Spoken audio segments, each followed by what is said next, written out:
Hello everyone, I'm making some mead today because in a fortnight's time it's the summer solstice roughly. So I thought I would make some mead to celebrate, and I'm using two different types of herbs to flavour it. So in this jug I have some mugwort and some wormwood in a really strong infusion. And I've also got some elderflowers in another infusion. So I just thought I'd show you how to make it. This is my first time making it, so I'll tell you next week how it's turning out, because I'll be about to bottle it then. And then following the summer solstice, I'll tell you how it tasted. But I expect it to taste wonderful. So I have some organic honey. It's roughly 1 part honey to 3 parts of infusion. So the honey has been sitting out here in the sun, so I hope it's going to be really nice and easy to work with. So that jar is now 1/4 full. So I'm going to strain the strong infusion of mugwort and wormwood into the jar. And this will give the mead some flavour and will also encourage the wild yeasts.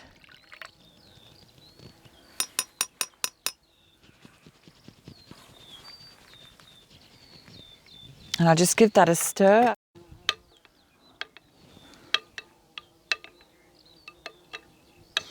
I want to attract lots of wild yeasts in here, but I'm also going to put on a tiny little bit of yeast on the top here just to get it started.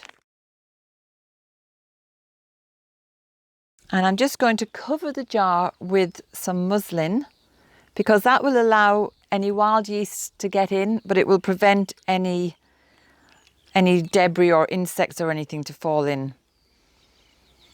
And so that's my mugwort and wormwood mead.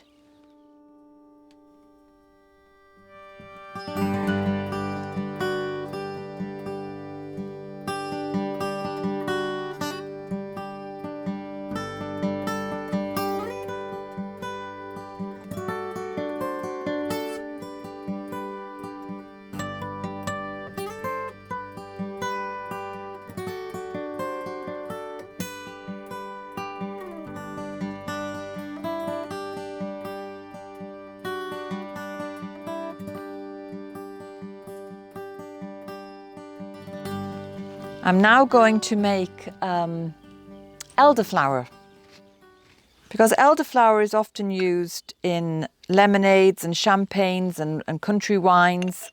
So I thought, I don't have a huge amount of flowers to make anything like a lemonade or a champagne. So I'm just going to throw the few flowers into an infusion and use the infusion then to make the mead.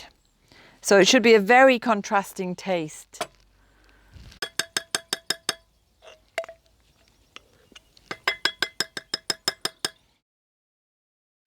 Again, I've filled about 1/4 of the jar with the honey, and I'm going to now add the elderflower tea.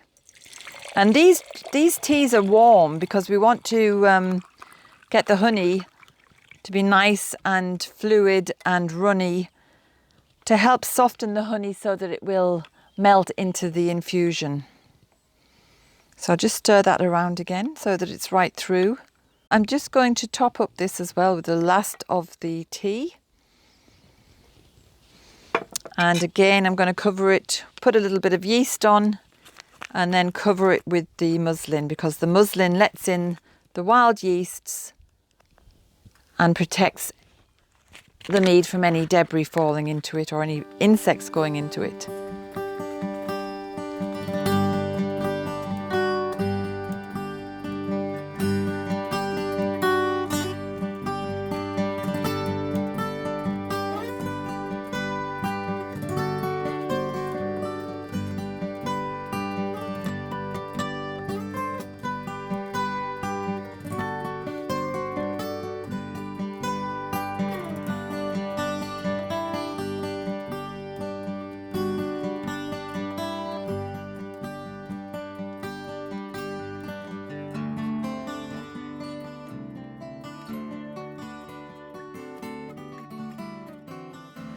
I just thought I would do this because mead is such an ancient drink. It's probably the first fermented beverage that mankind had. And honey is such a valuable and wonderful resource on both physical and metaphysical levels. I'm just going to leave those to sit in a warm, sunny place, maybe the windowsill or somewhere, until this time next week, when I will probably strain it off into the bottle. So I'll just let you know how we're getting on as we go along between now and the next 2 weeks. It's a wonderful thing to use to celebrate the summer solstice with, because it's got all those, that combination of the honey from the bees, which are so reminiscent of summer, and some wonderful aromatic herbs that are in there as well to make it taste special. So 2 distinct tastes between the mugwort and wormwood and the elderflower. So that's all for today. I'm just going to put a little bit of the mugwort on top to encourage the wild yeasts, and a little bit of wormwood to protect from any negative energies going in. And if you're doing this yourself, you can also bless the mead and put in as much positive energy and light as you can imagine going into it, and it just makes it even more healthy and wholesome and beneficial. So thank you so much for watching. I hope you watch next week to see what happens next, and have a great week. Everything you need to know is below, including the recipe. Bye for now.